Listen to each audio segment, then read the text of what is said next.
যে নির্বাচনে কেউ জানে না যে কে প্রার্থী, আবার এমন একটা নির্বাচন যে নির্বাচনে বিরোধী সরকারি দলই বিরোধী দল বানায় নির্বাচন করে। এই নির্বাচন হচ্ছে যে এই নির্বাচনের বিরুদ্ধে আমরা যারা আছি, আমরা এই নির্বাচনের বিরুদ্ধে আমরা আন্দোলন করেছি এবং আন্দোলন সর্বশেষ পর্যায়ে আমরা অসহযোগ আন্দোলন এবং নির্বাচন বর্জনের আন্দোলন করতেছি। সেটা হলো যে আপনারা এই নির্বাচনের মধ্যে যারা আছেন তারা ভোটাধিকার ধর্ম প্রয়োগ করবে, আপনারা এই নির্বাচনকে ঘৃণা করবেন। 7 তারিখে নির্বাচনে আমরা অংশগ্রহণ করবেন না, আপনারা ভোট দিতে যাবেন না, সকলে এই ভোটাধিকারকে ঘৃণা করেন। তার কারণ আজ যারা নির্বাচন হবে, আপনারা জানেন যারা নির্বাচন হবে তারা যদি ভোট চাইতে যান জনগণ কিন্তু আপনাদেরকে খাতির করবেন না। কালকে দেখলাম যে কোনো এক জায়গায় চিটাগাঙে এক ভোটার কাছে তাকে মানুষ ডিম ছুটতে জুতা মারছে। আপনাদের পরিসরে যারা যাবেন জনগণের ভোট না নেওয়া তাদের জনগণ তাদেরকে ঠিক ওইভাবেই ডিম ছুটবে, জুতা মারবে যদি তারা নির্বাচিত হয়। আসলে জনগণ কাছে দিতে পারবে না। জনগণ আপনাদেরকে ভোটাধিকার দেয় না, জনগণ আপনাকে ভোট দেবে না। ফলে নির্বাচন আমরা না, আমি সকলকে নির্বাচন বর্জন করার জন্য উদাত্ত আহ্বান রেখে আমি আজকের এই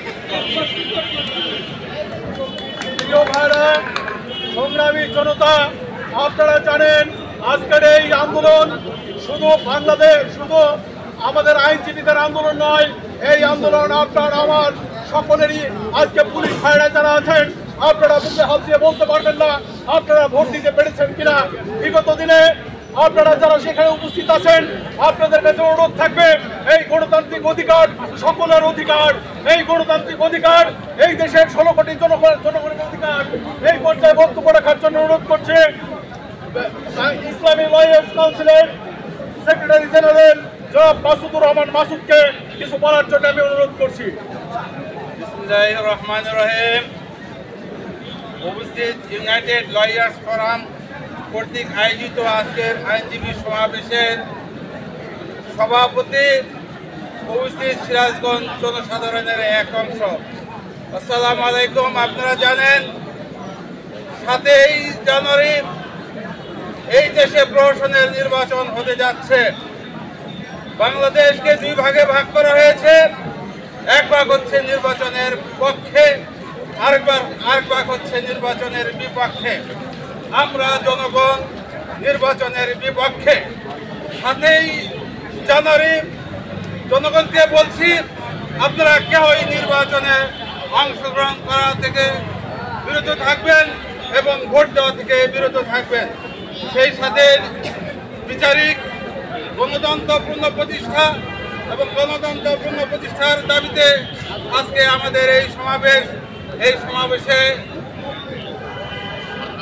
এই সমাবেশে আপনারা যারা উপস্থিত আছেন তাদেরকে ধন্যবাদ জানিয়ে আমি আমার সংক্ষিপ্ত বক্তব্য।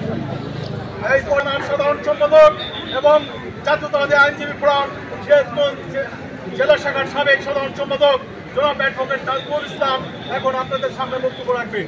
আইনজীবীদের আদালত বর্জন চলবে 1 থেকে 7 তারিখ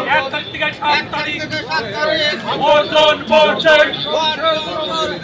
1 থেকে 7 তারিখ বর্জন চলছে।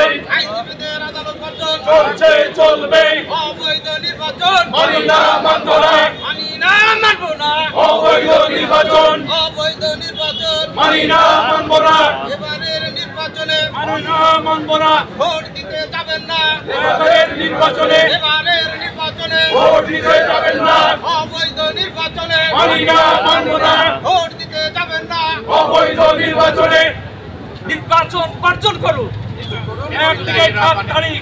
বিসমিল্লাহির রহমানির রহিম। ইন্টারনেট লয়ার্স কাউন্সিল কর্তৃক আয়োজিত আজকের এই সম্মানিত সভাপতি, উপস্থিত বিজ্ঞ আইনজীবীবৃন্দ, আসসালামু আলাইকুম। আচ্ছা, আমাদের মূল 1971 সালের মুক্তিযুদ্ধের মূল চেতনা ছিল গণতন্ত্র, ভোটাধিকার এবং মানবাধিকার ও বাক স্বাধীনতার কথা বলা হয়েছিল। আজকে গণতন্ত্র আজকে নির্বাচনে পাঠানো হয়েছে। ভোটাধিকার যেটা আগে রাতেই নির্ধারণ করা হয়। 2014 আমরা কি দেখেছি, একতরফা নির্বাচন হয়েছে। 2018 সালে এটা হচ্ছে গুলি করা হয়েছে, প্রার্থীদেরকে গুলি করা হয়েছে এবং নিশিরাতে নির্বাচন সম্পন্ন করা হয়েছে। আজকে আপনারা দেখতেছেন আজকে ভোট ডামি নির্বাচন হচ্ছে। আগামী 7ই জানুয়ারি যে নির্বাচন হচ্ছে সেটা হচ্ছে ডামি নির্বাচন। আওয়ামী লীগ বনাম আওয়ামী লীগের আর এক প্রার্থীর মাধ্যমে নির্বাচন হচ্ছে এবং বাংলাদেশের সমস্ত নাগরিককে নির্বাচনের ভিতরে আওতার বাইরে রাখা হয়ে হচ্ছে। আজকে আমাদের মহান মুক্তিযুদ্ধের আমাদের পূর্বপুরুষরা দেশ স্বাধীন করেছেন। এই ডামি নির্বাচন একতরফা নির্বাচন, একদলীয় নির্বাচনের জন্য না। এখানে গণতন্ত্র পূর্ণভাবে প্রতিষ্ঠিত করার জন্য আমাদের পূর্বপুরুষরা দেশ স্বাধীনতা করেছেন, রক্ত বিসর্জন দিয়েছেন, শহীদ হয়েছেন। আজকে আপনারা দেখতে চান আজকে একজন প্রার্থী সম্পূর্ণভাবে বলতেছে আমি ভারতের প্রার্থী। আমরা কি কাশ্মীর হয়ে গেছি? আমরা কি সিকিম হয়ে গেছি? আমরা কাশ্মীরও হয় নাই, আমরা সিকিমও হয় নাই।